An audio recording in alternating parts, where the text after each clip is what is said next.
आइए, आज हम त्रिकोणमिति का चौथा वीडियो लेकर के आए हैं। इसमें आज हम प्रश्नावली 8.1 का सवाल नंबर 2 को देखते हैं। देखिए क्या लिखा हुआ है सवाल। आकृति 8.13 में 10p घटाओ काउंटर का मान ज्ञात कीजिए। ये आपका सवाल लिखा हुआ है और सवाल में ये फिगर दिया हुआ है।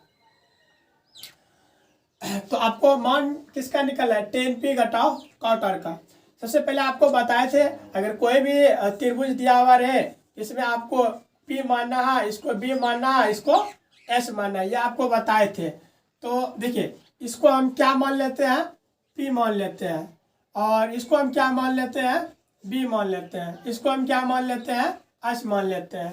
तो अब आप देखिए त्रिभुज में से हम क्या बोले थे? कोई दो भुजा आपका दिया हुआ रहेगा। देखिए, दो भुजा दिया हुआ है, तो ये तीसरा भुजा हमको मालूम करना है। तीसरा भुजा कौन सा? बी हमको मालूम करना है। इनके लिए आपको फार्मूला लिखाए थे बी निकालने के लिए। कहाँ से? पाइथागोरस प्रमेय से आपको हम फार्मूला लिखाए थे, पाइथागोरस प्रमेय से। तो ये बी स्क्वायर बराबर फार्मूला होता है क्या? एच स्क्वायर घटाओ पी स्क्वायर। ये बी स्क्वायर फार्मूला होता है, बी स्क्वायर का एच स्क्वायर घटाओ पी स्क्वायर। ये बी स्क्वायर बराबर फार्मूला होता है एच स्क्वायर घटाओ पी स्क्वायर। तो इस फार्मूला पे बैठा दीजिए आप। बी स्क्वायर बराबर एच का वैल्यू कितना दिया हुआ? 13 पर स्क्वायर घटाओ पी का वैल्यू कितना दिया हुआ? 12 पर स्क्वायर। तो बी स्क्वायर बराबर क्या आ जाएगा? देखिए, 13 गुना 13, जब 13 गुना 13 पर स्क्वायर का मतलब क्या हुआ? 13 गुना 13 कीजिएगा तो 169 आएगा। 169 घटाओ 12 पर स्क्वायर, 12 पर स्क्वायर का मतलब ये हुआ 12 गुना 12 बराबर 44, 144। अब देखिए, बी स्क्वायर बराबर क्या हो गया? 169 में 144 घटाइएगा तो कितना बचेगा? 25। तो बी स्क्वायर बराबर कितना आ गया? 25। अब आप ध्यान दीजिएगा, बी स्क्वायर बराबर 25। तो ध्यान दो यहाँ, बी स्क्वायर बराबर 25।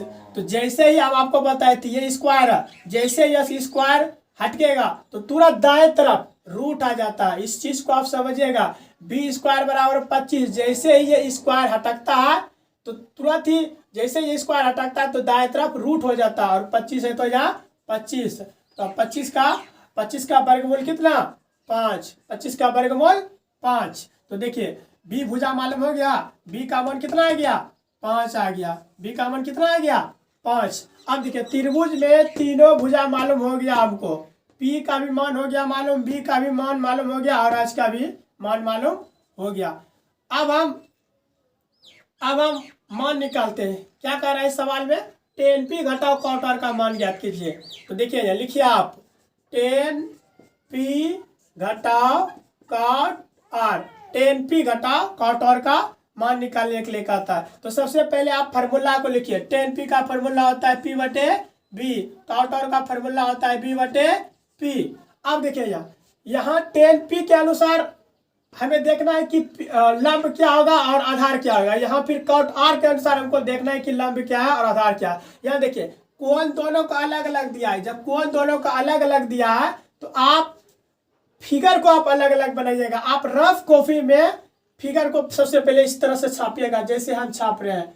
रफ कॉपी में ये काम कीजिएगा। देखिए, फिगर जो है हम यहाँ छाप दिए।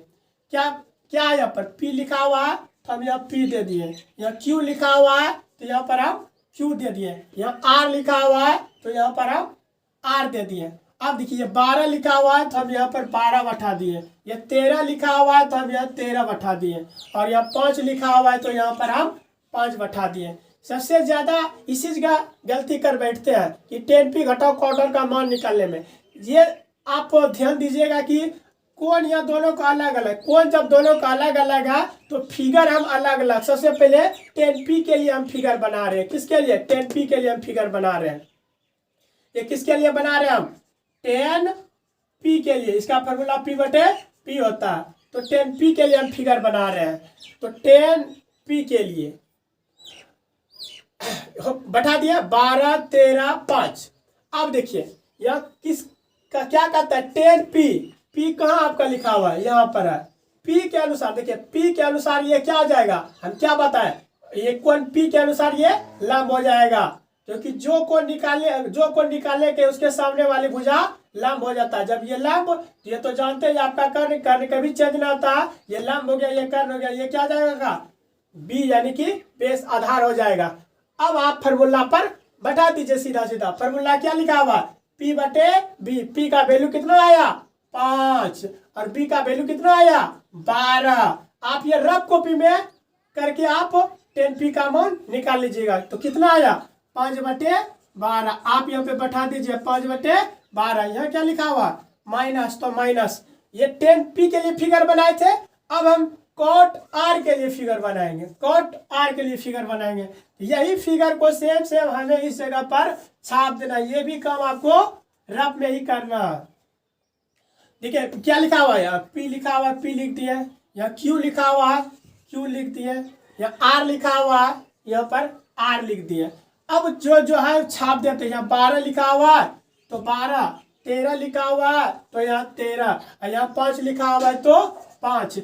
p b h लिखा हुआ है ना, p को कभी यहाँ नहीं छापिएगा, नहीं तो b को यहाँ छापिएगा, नहीं तो h को यहाँ कभी छापिएगा। ये छापिएगा तो आपका गलत हो जाएगा। यहाँ कॉट r के अनुसार हमको इधर देखिए कॉट r, कहाँ कॉट r, देखिए यहाँ r के अनुसार। अब हमको देखना है कि r के अनुसार क्या लंब होगा। देखिए r के सामने वाली भुजा ये आपका क्या हो जाएगा लंब हो जाएगा।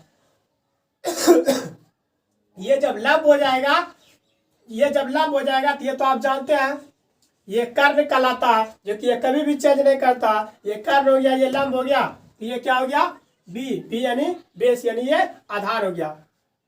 अब कॉट r के अनुसार आप मान बैठा दीजिए। फॉर्मूला क्या होता है b बटे p। b का वैल्यू कितना आया 5, p का वैल्यू कितना आया 12। अब आप इन दोनों को सरल कर दीजिए, 12 12 कैल्शियम 12, 12 12 कैल्शियम 12, 12 से भाग जब 12 में दीजिएगा तो 1 आएगा, 1 गुना 5 कीजिएगा तो 5 आएगा, माइनस 12 से भाग 12 में दीजिएगा 1 गुना 5 कीजिएगा तो 5 आएगा। 5 में 5 गया 0, 0 बटे 12, 12 से भाग जब 0 में दीजिएगा तो आंसर आपका क्या आएगा 0। इस तरह से सवाल में दिक्कत नहीं होना चाहिए। ये काम आप रफ में कीजिएगा। जब 1-2 बार सवाल को बनाइएगा तो फिर ये चीज करने का आपको कोई जरूरत नहीं। डायरेक्ट इन्हीं फिगर से आप 10p और कॉट r का मान बैठा सकते हैं। नहीं तो थोड़ा सा देख लीजिए कि किस तरह से हम इन्हीं फिगर के माध्यम से 10p और कॉट r का मान कैसे बैठा रहे हैं। सबसे पहले आप 1 से 2 बार रफ कॉपी में इस सवाल को इसी तरह से आप बनाइएगा। रफ में इसको 1-2 बार जब बनाइएगा आपको प्रैक्टिस हो जाएगा। प्रैक्टिस जब हो जाएगा तब इन्हीं फिगर से आप डायरेक्ट बैठा सकते हैं 10p और कॉट r का मान। देखिए इसी फिगर से हम कैसे आप बैठा सकते हैं। देखिए 10p लिखा हुआ है ना, 10p का 10p देखिए p के अनुसार देखिए कौन p के अनुसार हमको देखना। p के अनुसार तो ये लंब हो जाएगा, ये आधार हो जाएगा। ये तो कर्ण कभी चेंज नहीं होता। p के अनुसार ये p का मान 5 आ जाएगा और b का मान कितना, ये p हो जाएगा तो ये क्या हो जाएगा आपका b हो जाएगा। p का मान 5 तो b का मान 12 आ जाएगा। अगर कॉट r के अनुसार इन्हीं फिगर से आप देखिएगा तो कॉट r के अनुसार ये क्या हो जाएगा p हो जाएगा, ये b हो जाएगा। फॉर्मूला क्या है b बटे p।